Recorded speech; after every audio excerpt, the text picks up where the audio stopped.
Shalom rekan muda, bersama kita kembali lagi di acara Youth for Christ bersama dengan saya Albert Markus Puntodewo yang melayani di GKI Cikarang. Nah, hari ini kita akan merenungkan terkait tema sempurna.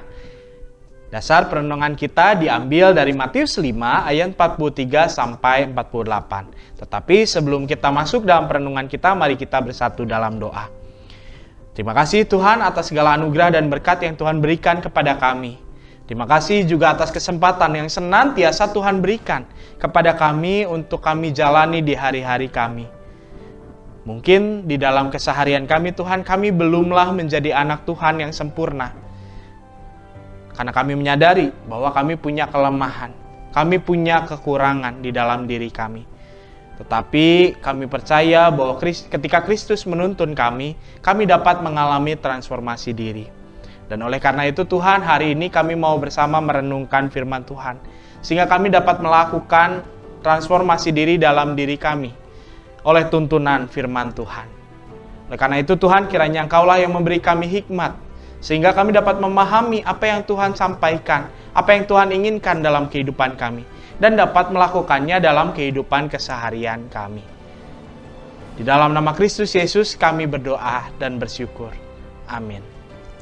Nah teman-teman muda, ayat yang menjadi dasar perenungan kita diambil dari Matius 5 ayat 44 yang berbunyi demikian. Tetapi aku berkata kepadamu, kasihilah musuhmu dan berdoalah bagi mereka yang menganiaya kamu. Nah rekan-rekan muda, apa sih yang biasanya kita lakukan gitu ya? Kalau kita bertemu teman, bertemu rekan, mungkin di kantor, mungkin di kampus, mungkin juga di pergaulan kita. Kalau kita bertemu teman yang rese, yang mungkin bagi kita nggak menyenangkan untuk bergaul sama dia, yang mungkin bagi kita nggak nyaman bergaul sama dia. Dia mah nyebelin orangnya, dia mah rese, dia mah nggak asik. Apa yang biasanya kita lakukan? Mungkin yang biasanya kita lakukan adalah kita mencoba menjauhi orang ini. Kita berusaha menghindari orang ini. Kita berusaha untuk enggak menemanin teman ini, gitu ya, daripada nantinya kita yang jadi rugi, daripada nantinya kita yang kesel sendiri, kita yang jadi marah sendiri. Tapi teman-teman, bagaimana kalau kita justru melakukan yang sebaliknya? Bagaimana kalau kita justru menjadi teman dari orang yang menyebalkan tadi? Mendekat kepada teman-teman yang mungkin kita pikir rese, yang mungkin kita rasa nggak nyaman bergaul sama kita. Barangkali ketika kita melakukannya, kita berpikir bahwa apa yang kita lakukan ini tidak lagi berguna, buang-buang energi. Tapi jangan salah. Jangan-jangan memang karena tidak punya teman, kemudian teman-teman yang rese, teman-teman yang tidak menyenangkan ini, teman-teman yang menyebalkan ini menjadi menyebalkan. Jangan-jangan mereka rese karena mereka tidak tahu bahwa sebenarnya mereka rese. Oleh karena itu, sebenarnya adalah hal yang baik untuk kita menjadi teman dan merangkul teman-teman yang tidak menyenangkan bagi kita ini. Nah, rekan-rekan muda, Bapa kita di surga itu adalah Allah yang sempurna. Allah yang menerbitkan matahari bagi orang yang jahat, bahkan juga bagi orang yang baik. Allah yang menurunkan hujan bagi orang yang benar dan bagi orang yang tidak benar. Nah, Tuhan Yesus mengajarkan bahwa kita sebagai anak-anak Allah juga dituntut untuk hidup dalam kesempurnaan. Yaitu bahwa kita dianjurkan tidak hanya mengasihi teman-teman, rekan-rekan yang mungkin menyenangkan bagi kita, yang mungkin dekat dengan kita. Tapi juga mengasihi teman-teman yang bagi kita menyebal, yang mungkin menyebabkan hati kita terluka dalam kehidupan kita. Menyapa bukan hanya kepada saudara kita, tapi juga orang asing yang kita temui dalam keseharian kita. Bahkan dalam perikop tadi dikatakan bahwa kita harus berbuat baik kepada musuh-musuh kita. Nah, saya juga nggak mau naif gitu ya. Pasti menjalani atau mengasihi musuh kita tentu bukanlah hal yang mudah untuk dijalankan. Barangkali kita merasa kok berat, kok sulit, kok susah.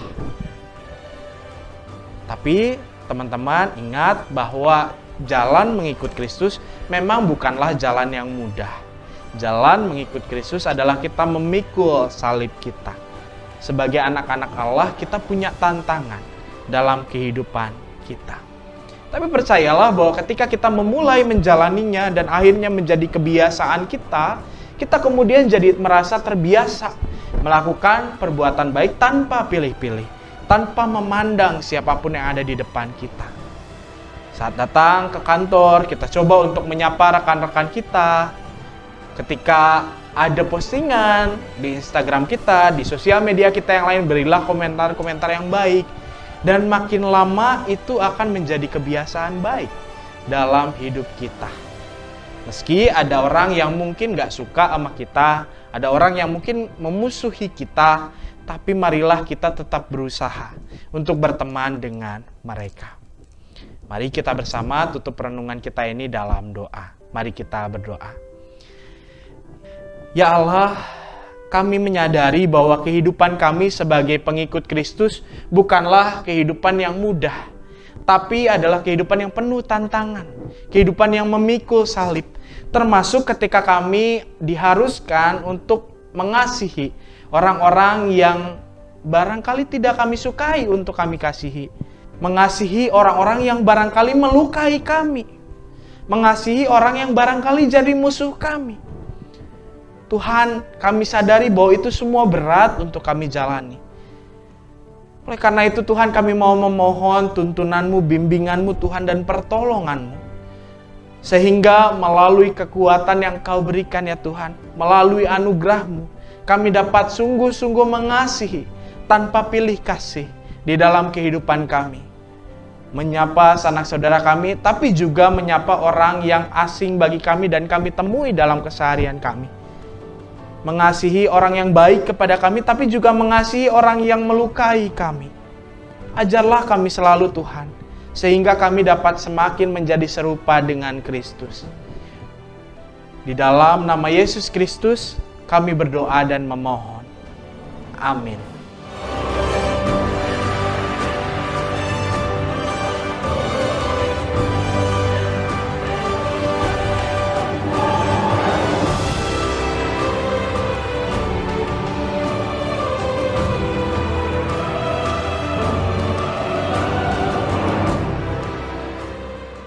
Sahabat, mari dukung pelayanan dan pekabaran Injil melalui YKB dengan membagikan link acara ini kepada sebanyak mungkin orang. Dukungan juga dapat saudara lakukan dengan mentransfer dukungan finansial ke rekening BCA ke nomor 450 305 2990 450 305 2990 atas nama Yayasan Komunikasi Bersama.